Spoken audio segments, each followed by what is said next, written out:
वर्नल conjunctivitis, जो कि बच्चों में देखने को मिलता है। स्प्रिंग सीजन में ये बीमारी ज़्यादा देखने को मिलती है, इसीलिए इसका दूसरा नाम स्प्रिंग कटार भी है। स्प्रिंग कटार माने मार्च के सीज़न में लगातार आँखों का बहना, और ये बच्चों में मिलता है। बच्चों की जो उम्र प्रभावित होती है वो ज़्यादातर 4-5 साल की उम्र के बच्चे होते हैं, और लगभग जो है ये 15 साल की उम्र तक देखने को मिलता है। ये बीमारी के लक्षण लगभग मार्च के महीने में उसे हो जाते हैं और फिर बीच में वो ठीक रहता है।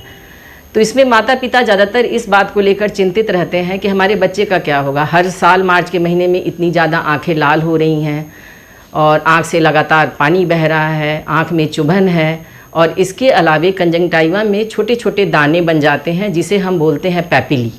उस पैपिली की वजह से पेशेंट को लगातार जो है चुभन बना रहता है। तो इसमें जो एक तो ये सिम्टम्स की वजह से मरीज़ परेशान तो रहता ही है, और उसके संग मरीज़ के माता पिता भी, कि उन्हें अक्सर ये डर सताता है कि कहीं मेरे बच्चे की रोशनी तो नहीं चली जाएगी, इसका भविष्य क्या है, ये तो हर साल ही हो रहा है मेरे बच्चे को। तो वैसे लोगों से मैं यही कहना चाहूँगी कि आपको बिल्कुल भी घबराने की ज़रूरत नहीं है। जब हर साल आपके बच्चे को ये परेशानी हो तो आप अपने नज़दीकी किसी डॉक्टर को दिखाएं और उनके परामर्श अनुसार दवाइयों का सेवन करें, और जब तक बीमारी के लक्षण हैं डॉक्टर के परामर्श के अनुसार उन दवाइयों को बच्चों की आंखों में आप डालते रहें।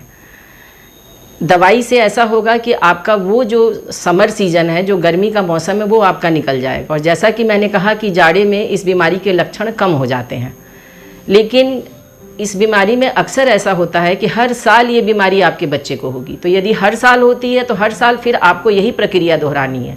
आपको डॉक्टर के पास जाना है, दवाइयाँ लेनी हैं, और उसके परामर्श के अनुसार दवाइयाँ उतने निश्चित समय तक डालती हैं। जब ठीक हो जाए तो दवाई बंद कर देनी है, या बीच में ऐसा लगता है कि थोड़ा बहुत हो रहा है तो फिर आप डॉक्टर के सलाह के अनुसार ही उन दवाइयों का सेवन करें।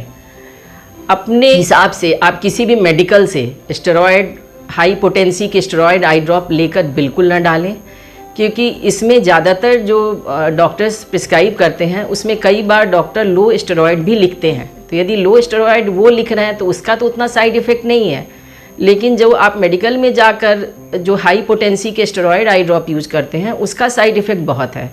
उससे क्या होगा कि आप लगातार उस दवाइयों का सेवन करते रहेंगे, और आने वाले समय में आपके बच्चे में हो सकता है कि यंग एज में काला पानी हो जाए, सफ़ेद मोतियाबिंद हो जाए, और आपको ये पता भी नहीं चलेगा कि मैंने इन दवाइयों का सेवन किया और मेरे बच्चे में यंग एज में ये बीमारी हो गई।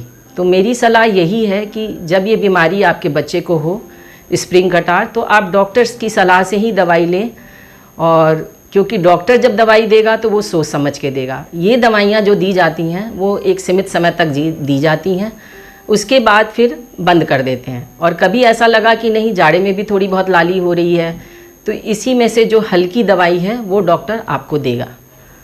तो इस बीमारी के लिए मैं मरीजों के बच्चों के माता पिता से यही कहना चाहूँगी कि आप बिल्कुल ना घबराएं। ये बीमारी हो सकता है हर साल आपके बच्चे को हो, और आप देखकर ये सोचें कि भाई मेरे बच्चे की जो है आँखों की रोशनी का क्या होगा। तो इसमें अंधापन बिल्कुल नहीं होता है।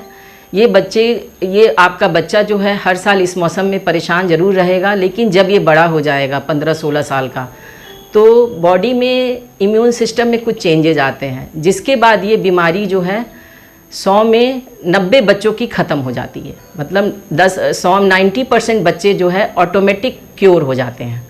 इसलिए आपको घबराने की बिल्कुल ज़रूरत नहीं है।